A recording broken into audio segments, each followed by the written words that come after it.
Hi guys, it's nice to meet you again. This time we are in English because we have a friend from Vision, Antti Guttorm, who is director of marketing and products, and we are really lucky to have him here together with us because Antti is one of the best salmon fishermen I ever met.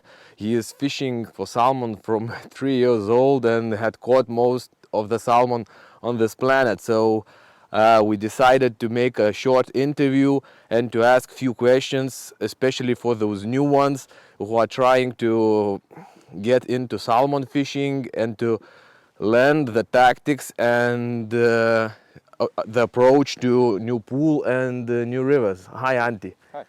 So I always, when I myself go fishing, it's always the main thing is to believe and to stay calm and to work on the pool. And when we were fishing yesterday with you, I thought I knew something, but when you were like precisely talking and telling what to do, I would like you to tell it once more. So what is your tactics for the new pool that you never fished before? You just have a new pool, and what you do first of all? Well, it depends a little bit of the season. If it's early season or late season, like now, this is end of August. So if I come to a pool which I've never fished before, and now we're talking about fishing here in northern Norway or northern Finland as well, these floating line techniques work really well. So I many times use a fly that goes near the surface or on top of the surface. So if there's some action, I can see it. Let's say I use, for example, a sunray. That's a very, very good fly to use first because it's really fast to fish that. You can even cover pretty big pools and you can do long cast if you need it. And one option is to fish that fast first and don't waste too many times. Just have good steps between the casts and see if there's action. So maybe you find a fish like that. That's a good technique for kind of seeing if there's active fish there. So I might use that first. So after the first method, I many times go to a smaller fly, for example. So if I use the big sunray, for example, I try totally different, but still near the surface. And especially on the first run, but still also on the second, I never try to wait too much, especially if it's a new pool, so I don't disturb the fish. Maybe if I see the pool is, I have an idea where the fish are, maybe I'm a little bit more courage to wait a little bit more with the second run, but I still try to not disturb the fish. So I try a smaller fly or even a hitch fly on the surface. And if that doesn't work, then I think about how I think about the pool. Do I think it looks promising? I see some fish maybe. I think there's a good chance of catching a fish. Then I might still try a third one near the surface or just go down a little bit. But if I feel like I haven't seen any fish, I'm not really trusting the pool that much, then I usually go down deep on the third one. So put a sink tip or even a sinking line and something. If you need, you can put some weight on the fly and fish it deep. And after that, if nothing happens, I usually move on. So if I haven't really seen any fish, there's no action on the fly, I usually find a new pool, especially now in the late part of the season, because if there's not fresh fish entering the river and coming a lot of fresh fish, your best bet is probably to try to find active fish that haven't seen maybe that many flies. So try a couple of different methods in a pool and then change to another pool and try again. But of course, if you know something and you know that it's a really good pool, then you might even work there a little bit more. But it's good to have, for example, small breaks between the runs. Even long breaks. If you've been fishing 3 times through the pool, give it a proper rest, have something to eat or something, and then try again. Yeah, you have to stay calm, and I've seen some guys that are like amateurs, like only in beginning to fly fish for salmon. They are standing, 3 of them standing in the pool. Most of the time they wait as deep as it's possible, and then they just don't catch a fish. No, that's true. And especially here where we have really clear water, and you many times even see the fish. And maybe some fishermen, especially if you come from trout fishing, if you spook a trout, it usually runs away. So that's a it tells you that you spooked it. Okay, didn't go really well. But for salmon, if they're resident fish, for example, they might stand 3-4 meters away from you and they're not going anywhere. But it doesn't mean that they're going to take anything. So if they know you're there, you've spooked them, it's going to be really hard to get them to take. So maybe that's one reason why some people even stand it kind of on top of the fish, because they think that I haven't spooked it because it didn't go anywhere. But it's really hard to get them to take if they know you're there. And what would be better? What would be tactics to fish for, let's say, with your friends, if you're fishing 3 of you? What you try to do and how you communicate, how you work as a team, or? But that's the word, team. If you're fishing 2 or 3 guys, you really need to form a team, and I think you really need to communicate that let's put our tactics and let's try together. It's not like everybody's going for a fish. Of course, that happens many times in salmon fishing. You get your friends competing each other, and everybody's trying to catch a fish. But usually that might end up that maybe some of you goes with a really heavy stuff or something, and it spooks the whole pool, and nobody's going to catch a fish. So it's much better to be a team, talk to each other, say, okay, I'm going to try this, maybe you should try that, and then you go with that. So you have a clear understanding who's doing what, and also that you're not doing the same thing.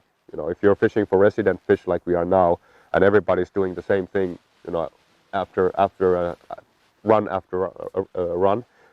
it's probably not a good idea. So if you see on the first run that it's not working, why should it work on the second run or the third one? So yeah, it's really important to have a clear plan if you're a team, like three anglers.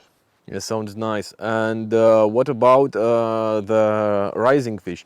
You not always see the rising fish, and if it doesn't mean that there are no fish. And no, definitely not. Especially like big fish, they don't show themselves that often. Of course, now in the later part of the season, the dark ones start to roll and stuff. But yeah, definitely, if you don't see any fish, it doesn't mean that there's not fish and you can't catch. It's actually surprising many times that you come to a new pool, seems totally quiet, and if there would be a diver going there, he would probably tell you, yeah, there's 50 fish there.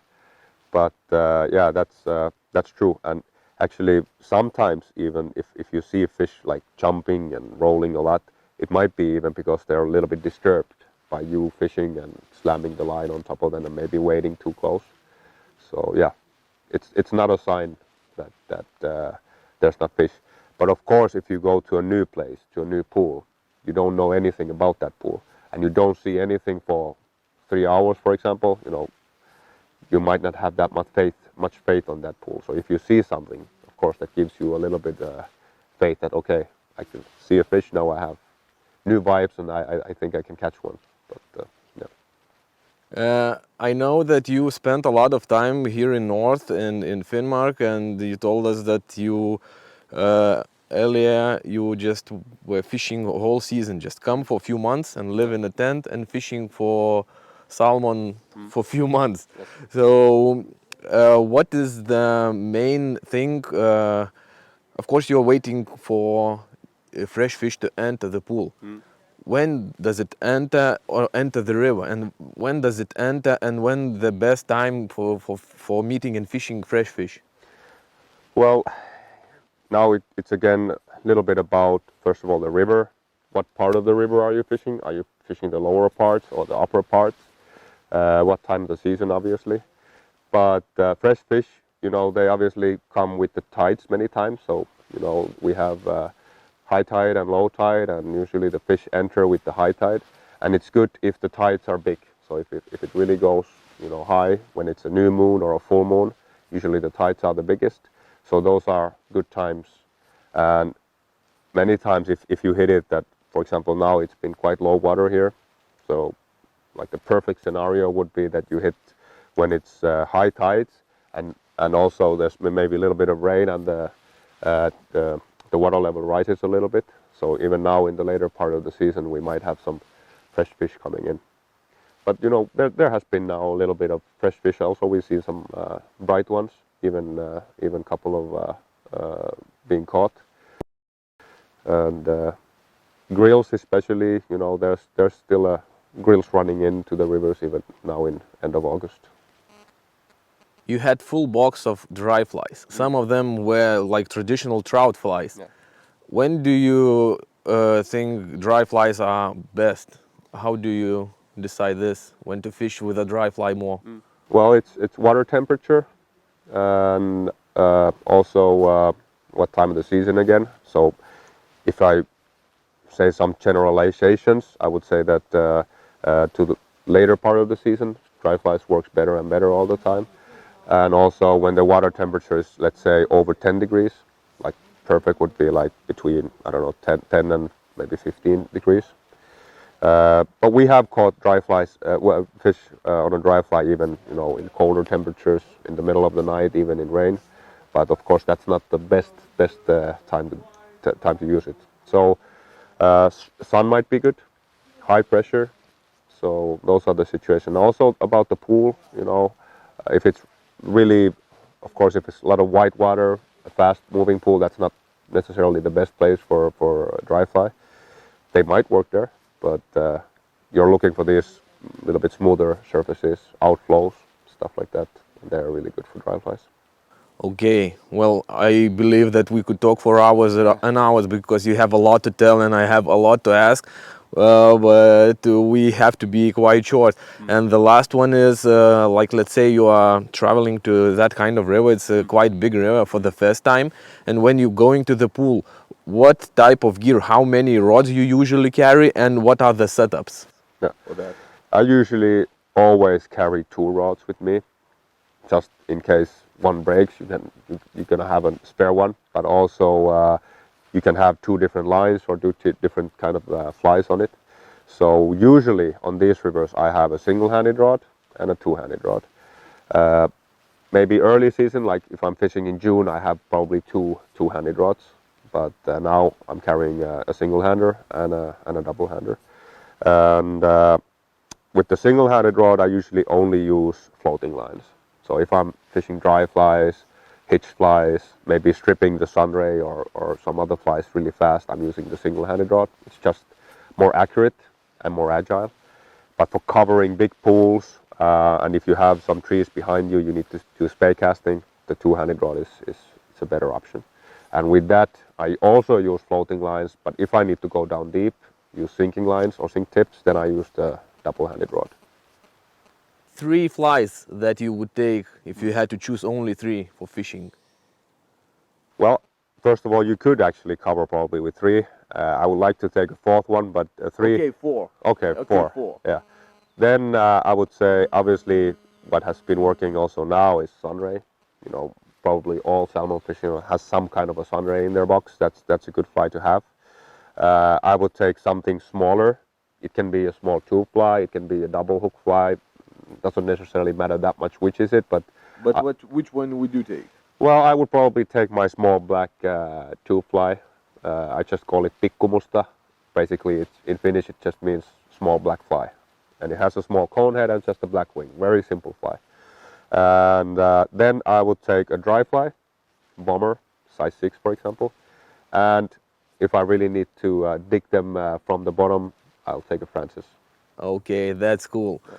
I guess we had a lot more information than we was expecting. And guys, don't forget to subscribe, to share our videos, of course leave your comments below, and let's meet in our salmon fishing camps in Latvia and Lithuania during next few weeks. See you!